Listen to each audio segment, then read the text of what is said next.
गीता अध्याय 18। 55 तक कल पढ़ लिया था, 56 से पढ़ना है। 55 को रिपीट करते हुए गीता का अध्याय में शुरू करती हूँ।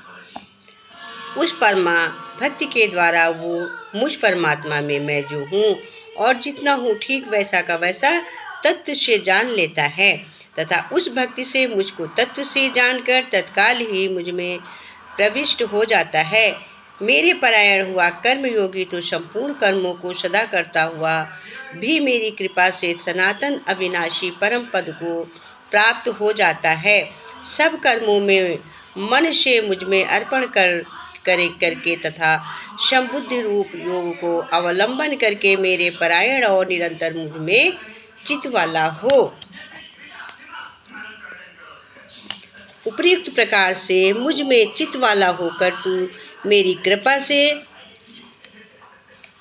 समस्त संकटों को अनायास ही पार कर जाएगा और यदि अहंकार के कारण मेरे वचनों को ना सुनेगा तो नष्ट हो जाएगा, अर्थात परमार्थ से नष्ट हो जाएगा।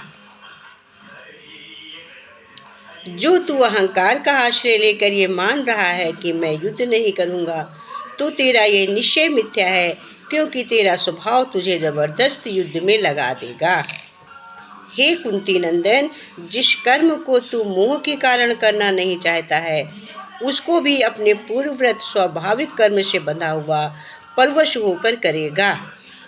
हे अर्जुन, शरीर रूप यंत्र में आरूढ़ हुए संपूर्ण प्राणियों अंतर्यामी परमेश्वर अपनी माया से उनके कर्मों के अनुसार भरण करता हुआ सब प्राणियों के हृदय में स्थित है। हे भारत, तू सब प्रकार से उस परमेश्वर की शरण में जा। उस परमात्मा की कृपा से ही तू परम शक्ति को प्राप्त सनातन परम धाम को प्राप्त होगा। इस प्रकार ये योगी से भांति अति गोपनीय ज्ञान मैंने तुमसे कह दिया। अब तू इस रहस्य युक्त ज्ञान को पूर्णतया भली भांति विचार कर, जैसे चाहता है वैसे ही कर। संपूर्ण गोपियों से हित गोपनीय मेरे परम रहस्य युक्त विचार को तू फिर भी सुन। तू मेरा अतिशय प्रिय है, इससे ये परम हितकारक वचन मैं तुमसे कहूँगा। हे अर्जुन, तू मुझ में मन वाला हो, मेरा भक्त बन, मेरा पूजन करने वाला और मुझको प्रणाम कर। ऐसा करने से तू मुझे ही प्राप्त होगा, ये मैं तुझसे सत्य प्रतिज्ञा करता हूँ, क्योंकि तू मेरा अत्यंत प्रिय है, मुझे अत्यंत प्रिय है। संपूर्ण धर्मों को अर्थात संपूर्ण कर्तव्य कर्मों को मुझ में त्याग कर तू केवल एक मुझ सर्वशक्तिमान सर्वधार परमेश्वर की शरण में आ जा। मैं तुझे संपूर्ण पापों से मुक्त कर दूंगा, तू शोक मत कर। तुझे ये गीता रूप रहस्यमय उपदेश किसी भी काल में ना तो तपरहित मनुष्य से कहना चाहिए, ना भक्ति रहित से और ना बिना सुनने की इच्छा वाले की कहना चाहिए, तथा जो मुझ में दोष दृष्टि रखता है उससे तो कभी भी नहीं कहना चाहिए। अब मैंने इसको 67 तक पढ़ लिया। अब विराम करते हैं। एक मैंने आज ज़्यादा पढ़ लिया, 11 पढ़ते थे, आज 12 पढ़ा। अब 67 पे विराम करते हैं, क्योंकि ये अध्याय तो बड़ा ही है। अब थोड़ा ही रह गया, कल ही भर का है ये, बस कल इसको 67 हो गया है, 68 से पढ़ना है। अब मैं इसको विराम देती हूँ। चलिए अब इसको थोड़ा सा समझ के तब आगे कल बढ़ेंगे, फिर तब भजन बोलेंगे।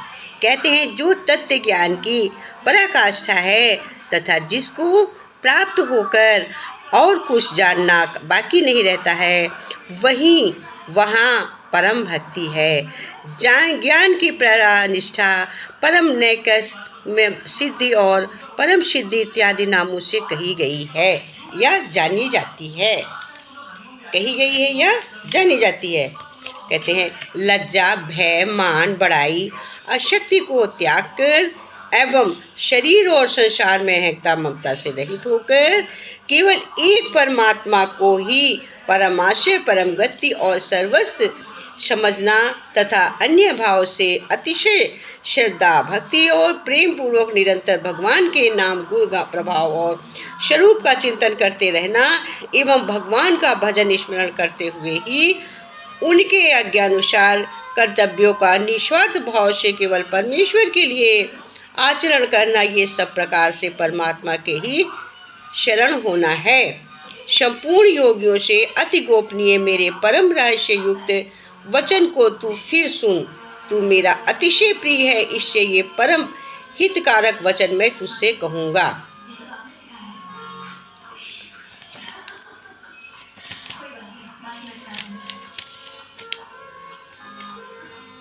वेद शास्त्र और परमेश्वर तथा परमात्मा, महात्मा और गुरुजनों में श्रद्धा, प्रेम और पूज्य भाव का नाम ही भक्ति है। यदि कोई ऐसा अवसर योग्यता से प्राप्त हो जाए कि शरीर संबंधी सेवा अथवा भोजन आदि पदार्थों को स्वीकार न करने से किसी को कष्ट पहुंचता है, तो लोक भिक्षा किसी प्रकार की बाधा नहीं है।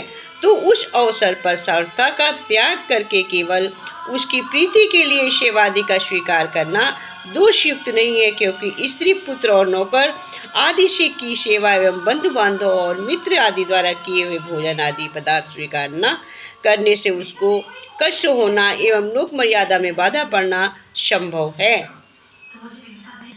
परंतु ईश्वर की भक्ति, देवताओं का पूजन, माता पिता, गुरुजनों सेवा, यज्ञ, दान, तप तथा वर्णाश्रम के अनुसार आजीविका द्वारा गृहस्थ का निर्वाह एवं शरीर संबंधी खान पान इत्यादि जितने कर्तव्य कर्म हैं, उन सब में आलस्य और सब प्रकार की कामना का नाम त्याग करना है।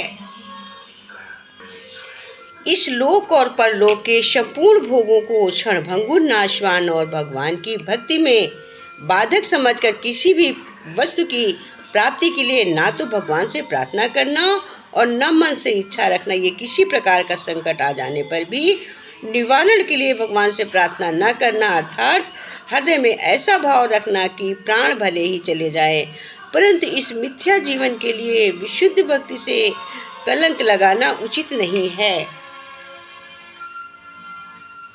जैसे भक्त प्रहलाद ने पिता द्वारा बहुत सताए जाने पर भी अपने कष्ट निवारण के लिए भगवान से प्रार्थना नहीं की, अपना अनिष्ट करने वालों को भी भगवान तुम्हारा बुरा न करे इत्यादि किसी प्रकार के कठोर शब्दों से शाप न देना और उसका अनिष्ट होने की मन में इच्छा भी न रखना, भगवान की भक्ति के अभिमान में आकर किसी को वरदान आदि भी न देना, जैसे कि भगवान तुम्हें आरोग्य करें।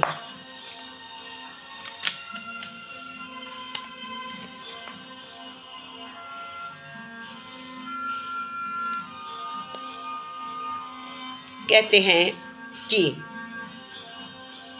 शास्त्र मर्यादा से अथवा लोक मर्यादा से पूजने के योग्य देवताओं को पूजने का नियत समय आने पर इसका पूजन करने के लिए भगवान की आज्ञा है एवं भगवान की आज्ञा का पालन करना हमारा परम कर्तव्य है। ऐसा समझकर उत्साहपूर्वक विधि के सहित उसका पूजन करना एवं उससे किसी प्रकार भी कामना नहीं करना चाहिए। उनके पूजन के उद्देश्य से करोड़ बही खाते आदि में भी सकाम शब्द न लिखना, अर्थात जैसे मारवाड़ी समाज में नए बसने के दिन अथवा दीप मालिका करके दिन, लक्ष्मी जी का दिन पूजन करके श्री लक्ष्मी लाभ मोल को देशी भंडार भरपूर राक्षी प्रसिद्ध सिद्धि करसी, श्री काली जी के आश्रय, श्री गंगा जी के आश्रय इत्यादि बहुत से सकाम शब्द लिखे जाते हैं। वैसे न लिखकर श्री लक्ष्मी नारायण जी सब जगह आनंद रूप से विराजमान हैं तथा बहुत आनंद और उत्साह के सहित श्री लक्ष्मी जी का पूजन किया इत्यादि निष्काम मांगलिक शब्द लिखना और नित्य करोड़ नखल आदि के आरंभ करने से भी उपयुक्त दृश्य ही लिखना चाहिए। माता पिता, आचार्य एवं और भी जो पूजनीय वर्णाश्रम व्यवस्था हैं, गुणों में किसी प्रकार से अपने से बड़ों को सबकी सब प्रकार से नित्य सेवा करना, नित्य प्रणाम करना मनुष्य का परम कर्तव्य है। हम भाव को हृदय में रखते हुए आलस्य का सर्वथा त्याग करके निष्काम भाव से उत्साहपूर्वक भगवत भाव अनुसार उनकी सेवा करने में तत्पर रहें। मेरे बिक गए मदन गोपाल भक्तों की भक्ति में, मेरे बिक गए मदन गोपाल भक्तों की भक्ति में, मेरे बिक गए मदन गोपाल भक्तों की भक्ति में, मेरे बिक गए मदन गोपाल भक्तों की शांति में, मेरे बिक गए मदन गोपाल भक्तों की शांति में, मेरे बिक गए मदन गोपाल भक्तों की भक्ति में। पीताम्बर भी बिक गया, कमली भी बिक गई, पीताम्बर भी बिक गई, कमली भी बिक गई, पीताम्बर भी बिक गया, कमली भी बिक, ओ बिक गया मुकुट भी साथ भक्तों की भक्ति में। हाँ, बिक गया मुकुट भी साथ भक्तों की भक्ति में, मेरे बिक गए मदन गोपाल भक्तों की भक्ति में, मेरे बिक गए मदन गोपाल भक्तों की भक्ति में। कुंडल भी बिक गया, कंगना भी बिक गया, कुंडल भी बिक गया, कंगना भी बिक गया, कुंडल भी बिक गया, कंगना भी बिक गया, बिक गई पायल भी साथ भक्तों की भक्ति में, बिक गई पायल भी साथ भक्तों की भक्ति में, बिक गई पायल भी साथ भक्तों की भक्ति में। मेरा बिक गए मदन गोपाल, मेरे बिक गए मदन गोपाल भक्तों की भक्ति में।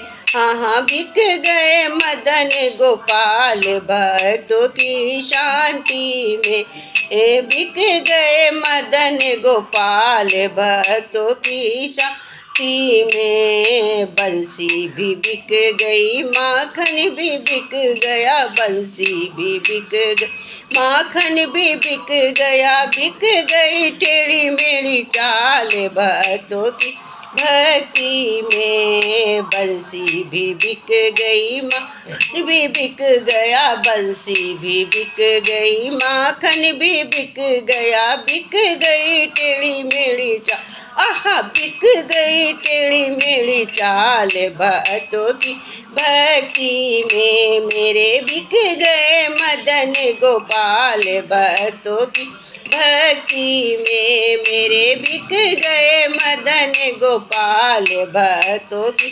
शांति में, मेरे बिक गए मदन गोपाल भक्तों की भक्ति में। नंदलाला का सब कुछ बिक गया रे, मेरे कान्हा का सब कुछ बिक गया रे, ओ सांवरिया सब कुछ बेच दियो, सांवरियों को सब कुछ बिक गयो रे। भक्त हो गए माला माल का अनाज की भक्ति में, भक्ता हो गए माला माल कन्हैया जी की भक्ति में, भक्ता हो गए माला माल कन्हैया जी की भक्ति में। मेरे बिक गए मदन गोपाल कन्हैया जी की भक्ति में, मेरे बिक गए मदन गोपाल कन्हैया जी की जी भक्तों की भक्ति में। भक्ता हो गए माला माल कन्हैया जी की भक्ति में, बिक गए मदन गोपाल भक्तों की शांति में। हाँ हाँ, बिक गए मदन गोपाल, बिक गए मदन गोपाल कन्हैया जी भक्तों की भक्ति में, बिक गए मदन गोपाल भक्तों की भक्ति में। हरि ओम तस्सत, हरि ओम तस्सत, हरि ओम तस्सत।